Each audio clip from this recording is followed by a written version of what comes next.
mga kapuso, karumal-dumal ang sinapit ng 4 na magkakaanak sa Balagtas sa lalawigan ng Bulacan. Pinagsasaksak sila sa loob mismo ng kanilang bahay. Ang isa po sa mga batang biktima ay nagtamo ng 45 saksak. Mula sa Bulacan, nakatutok live si Jiggy Manicad. Jiggy. Mike, sa investigasyon pulisya, lumalabas na ginamitan ng screwdriver, kitchen knife at pinukpok pa ng liabi tubo itong ilan sa mga biktima.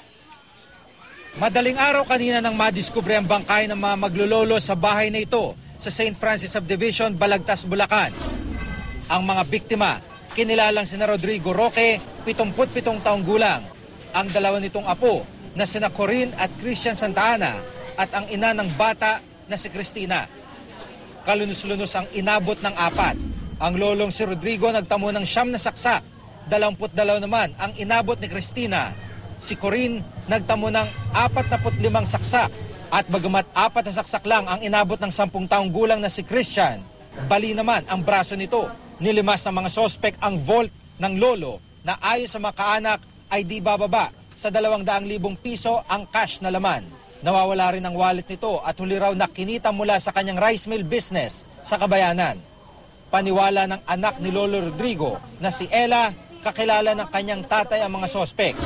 Sa tuwi kasing may tatawag o kakatok sa gate nito, bintana lang ang binubuksan ng kanyang tatay sa harap ng bahay. Pero sa pagkakataong ito, sa likod ng bahay dumaan ang mga salarin.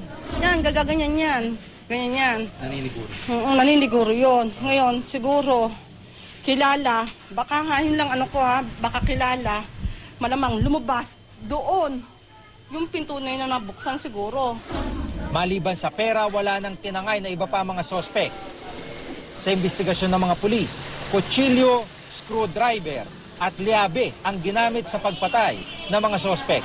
Ayon sa pulis, maaring langos ay pinagbabawal na droga ang mga ito. Malamang yun, kilala. Siguro kaya mas maraming saksak dun sa babae.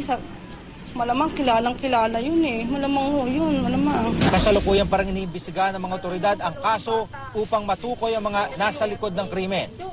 Panawagan ng pamilya sa mga sospek, makonsensya ang mga ito at sumuko na. Ako nasinundo na ako noon.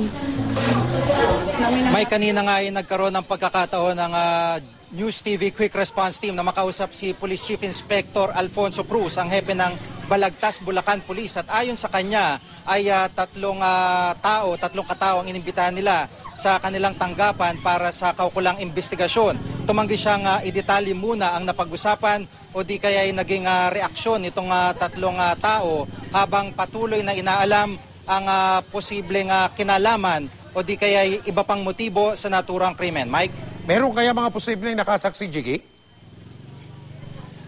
May kausap natin yung mga ibang anak nitong biktimang si Mang Rodrigo at ayon sa kanya ay tila itinaon o tiniming nitong mga sospek sa malakas na pag-ulan yung paggawa ng krimen dahil sa pagkakakilala daw nila ay kung sakali mang sisigaw itong biktimang si Aling Cristina ay maririnig sigurado ito ng kapitbahay at itong mga bahay dito ay magkakadikit lamang.